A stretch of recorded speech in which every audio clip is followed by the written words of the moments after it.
नवी मुंबई आंतरराष्ट्रीय विमानतळ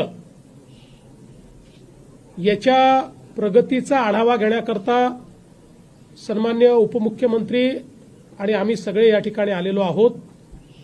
आता त्याच्या प्रगतीच्या संदर्भातलं एक प्रेझेंटेशन आधी आम्ही बघितलं, त्यानंतर प्रत्यक्ष रनवेपासनं तर टर्मिनल बिल्डिंगपर्यंत सगळ्या प्रकारची त्याची प्रगती कुठपर्यंत झालेली आहे याची माहिती ही आज आम्ही घेतलेली आहे। साधारणपणे याची भौतिक प्रगती ही 94% झालेली आहे। रनवे पूर्णपणे सुसज्जित आहे। टर्मिनल बिल्डिंगचं काम झालेलं आहे। टर्मिनल बिल्डिंगचं आता इंटिरियरचं काम चाललेलं आहे। याच्यामध्ये जो बाहेरचा फसाड आहे आणि बाहेरचं जे सीलिंग आहे त्याचं काम हे आता वेगानं करावं लागणार आहे। बाकी सगळं काम जे आहे आता अत्यंत वेगानं चाललेलं आहे। बॅगेज हँडलिंगची जी काही सिस्टीम आहे ती आम्ही बघितली आहे।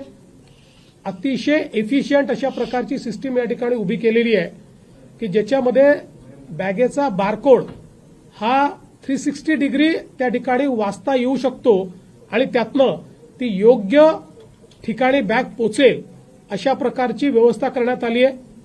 आत्ताच आम्ही या ठिकाणी अथॉरिटीला सांगितलेलं आहे की या एअरपोर्टवर बॅगेज क्लेम ही जी व्यवस्था आहे ही देशातली नव्हे तर जगातली फास्टेस्ट व्यवस्था ही करण्यात आली पाहिजे। तशा प्रकारचा प्रयत्न या ठिकाणी चाललेला आहे।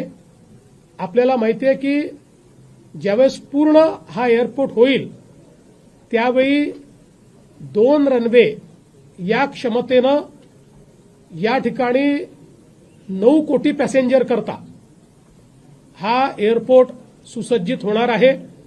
म्हणजे मुंबईच्या आताच्या छत्रपती शिवाजी महाराज एअरपोर्टपेक्षा बराच मोठा अशा प्रकारचा एअरपोर्ट होणार आहे। या एअरपोर्टमध्ये अनेक वैशिष्ट्य आहेत। हा ग्रीन एअरपोर्ट आहे। याच्यामध्ये 37 मेगावॅट ग्रीन वीज या ठिकाणी वापरली जाणार आहे। इथले सगळ्या व्हेकल्स जे आहेत या ईव्ही राहणार आहेत किंवा अल्टरनेट फ्युएलच्या व्हेकल्स या ठिकाणी राहणार आहेत आणि सस्टेनेबल एव्हिएशन फ्युएल जे अलीकडच्या काळामध्ये मोठ्या प्रमाणात डेव्हलप होत आहे त्याचंही एक मोठं सेंटर हा एअरपोर्ट राहणार आहे। त्यामुळे जे काही आपली विमानं फ्युएल वापरतात तेही या ठिकाणी ग्रीन फ्युएल असेल असा प्रयत्न या एअरपोर्टच्या माध्यमातून होणार आहे। एक मोठी कनेक्टिव्हिटी एअरपोर्टला आपण तयार केलेली आहे। आपल्याला माहिती आहे की अटल सेतूवरनं एक कोस्टल रोडचं काम चाललेलं आहे जे साधारणपणे पुढच्या वर्षीच्या मार्चपर्यंत पूर्ण होईल अशा प्रकारची अपेक्षा आहे। एक ठाण्यावरनं थेट एलिव्हेटेड रोड इथे आला पाहिजे याची संकल्पना शिंदे साहेबांनी मांडली।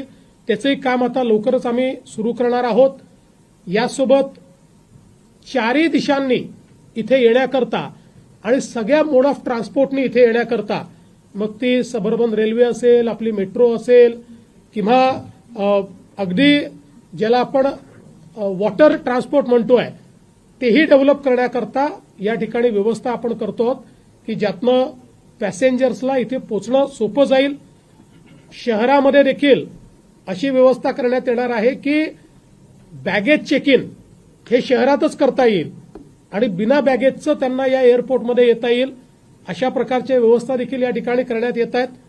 त्यामुळे पॅसेंजर करता इथे ट्रॅव्हल करणं हा एक अतिशय चांगला एक्सपिरियन्स असणार आहे। याच्या सेकंड फेजपासनं संपूर्ण एअरपोर्टमध्ये आतमध्ये अंडरग्राऊंड मेट्रो सारखी एक ट्रेन धावणार आहे की जी सगळ्या टर्मिनलला कनेक्ट होणार आहे आणि इथे कोणालाही फार पायी चालावं लागणार नाही आणि स्वतःच्या वाहनं घेऊनही या ठिकाणी कोंडी करता येणार नाही अशा प्रकारचं प्लॅनिंग याचं करण्यात आलेलं आहे।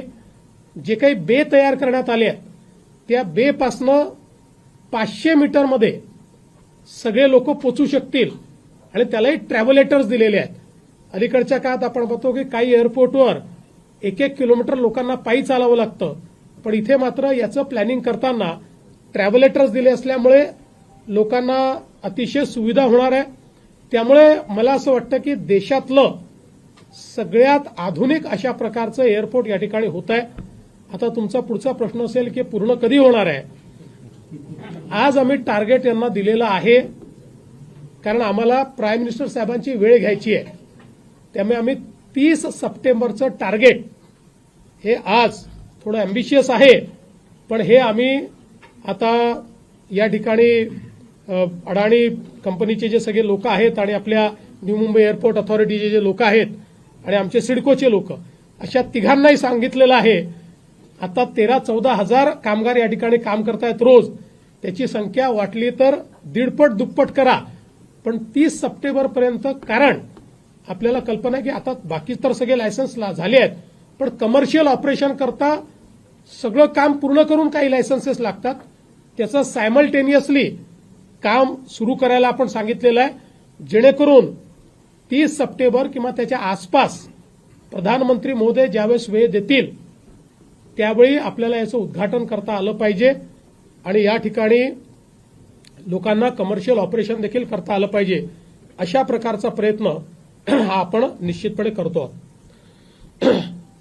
आज मैं सबसे पहले देश और दुनिया के सभी छत्रपति शिवाजी महाराज के प्रेमियों का अभिनंदन करता हूं, उनको बधाई देता हूं कि हमारे छत्रपति शिवाजी महाराज के 12 किले यूनेस्को द्वारा वर्ल्ड हेरिटेज साइट के रूप में कल मान्यता प्राप्त कर चुके हैं. मैं इसके लिए देश के प्रधानमंत्री माननीय नरेंद्र मोदी जी को धन्यवाद देना चाहता हूं, क्योंकि कई प्रकार